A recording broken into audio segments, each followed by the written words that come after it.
So ayun na nga, lumabas na yung katotohanan na sinabi di umano ng ina ni Catherine Bernardo na kukunin yung bank book ni Daniel doon sa kanyang ina. So ito na ang panghihimasok ng ina ni Catherine. So sa tingin ko, hindi po maganda ang ginawa ng ina ni Catherine Bernardo dahil hindi pa sila kasal, nanghihimasok ka na bilang ina. So paano kaya pagkasal na sila Catherine at Daniel? So baka ito nga siguro ang isa sa dahilan kung bakit naghiwalay ang Katniel dahil sa kanilang mga magulang.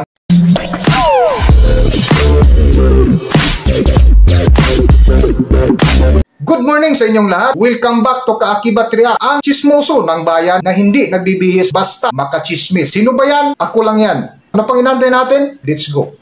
Hindi po namin i-coach si Carla Estrada dahil hindi namin siya nakausap ng personal. Ang amin pong mga sasabihin ay mga posibilidad na pipiliin na lang po natin kung alin sa mga sasabihin namin dahilan at katwiran kung bakit nagkahiwalay ang mahigit na isang dekada ng magkarelasyon na Catherine at Daniel.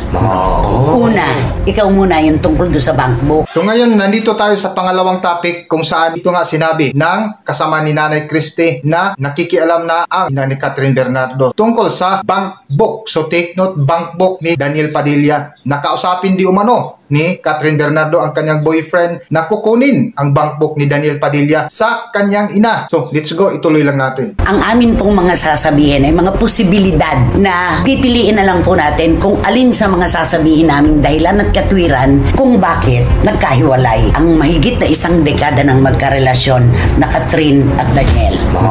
Una, ikaw muna yung tungkol doon sa bank book. Kasi ito, nung una kasi mayroon talagang umuugong na mga chismis na kaya daw sinabihan daw ni Mami Men si Catherine Bernardo na pagsabihan mo daw yung boyfriend mo na para magsubi-subi na siya ng sarili niya. Natama lang naman. Kasi mahirap yon kasi ilang taon tayo hindi na nagkatrabaho, walang trabaho kasi nagka-pandemic, tapos sinasabi pa nga daw ni Mami Men kasi tignan mo naman yung pamilya ni Carla Estrada nandun lahat sa kanila at si Daniel lang ang nagtatrabaho sa kanila. At saka yung mga driver. Yung mga driver at saka yung mga galing ng mga probinsya pupunta doon. Kaya sabi daw ni Mami Men, mga chismis na kinasakap, sabi mo, pagsabihan mo yung boyfriend mo na kunin niya yung bank book sa nanay niya. Yun. Kukunin ang bank book sa nanay. Ako naman kasi bibigyan katwiran ko na nung walang-wala pa ang pamilyang ito. Alam naman natin na solong pinalaki ni Carla ang kanyang mga anak. Lalo na si Daniel at ang kanyang kapatid na inaanak ko. Inaanak ko. Si Carlito. Inaanak ko siya. Yung anak nila ni Huwag Kang Susuko, ni Naldi. Inaanak ko. At nakita ko po yun, nasubaybayan ko yun na talaga namang hirap na hirap sila sa buhay.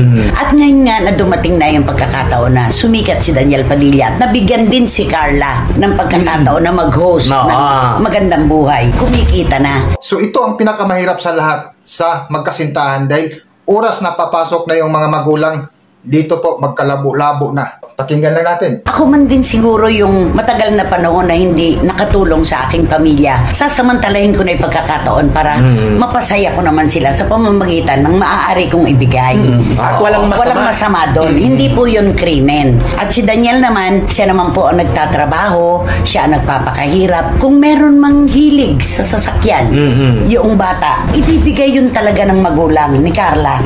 Kasi nabuhay naman yung bata na wala naman talaga. Parang regalo na lang ito dahil sa pagpupursige mo. Regalo sa kanyang sarili sa pagtatrabaho. Kaya parang hindi dapat talaga isumbat yung ilan ng driver na pinasusweldo. Meron siyang driver, meron si Carla, meron pa yung mga kapatid at hatid sundo pa. Mga ganon. Hindi dapat yun isinusudsud o isinusumbat. Basta kami po, paninindigan namin, hiwalay na po talaga sina Catherine Bernardo at Daniel Padilla. Ngayon, ang desisyon kung ipagpapatuloy pa nila ang relasyon na ito, magiging masaya po kami. At sana nga, mauwi sa pagbabalikan nito. Why not? Kaya lang, yung pangako sa inyo na nandyan pa rin sila at sila pa rin, ayaw po namin ng mga huwad na pangako. Magising po tayo sa katotohanan na hanggang dito na lamang sila. At yan naman po ay nanggaling sa bibig mismo ng ina ni Daniel Padilla. Yun naman yun, diba? So ayun na nga, lumabas na yung katotohanan na sinabi di umano ng ina ni Catherine Bernardo na kukunin yung bank book ni Daniel doon sa kanyang ina. So ito na ang panghihimasok ng ina ni Catherine. So, sa tingin ko, hindi po maganda ang ginawa ng ina ni Catherine Bernardo dahil hindi pa sila kasal, nanghihimasok ka na bilang ina. So paano kaya pagkasal na sila Catherine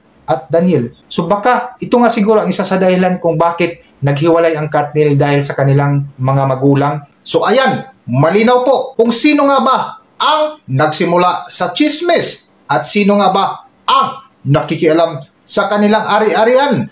Kung ari-arian ang pinag-usapan sa hiwalayan, nako, napakalabo. Dahil dito na papasok ang negatibo at positibo na magdesisyon bilang magkasintahan kung ano nga ba ang ilang mapagdesisyonan. Sa tingin ko, napakalabo na pagbigyan ni Daniel Padilla ang ina ni Catherine Bernardo sa kanilang desisyon. Dahil sa obserbasyon ko lang ay isang mamasboy itong si Daniel Padilla. Oras po na manghihimasok yung magulang kahit sino pag hindi magkaintindihan at magkaunawaan, napakalabo po.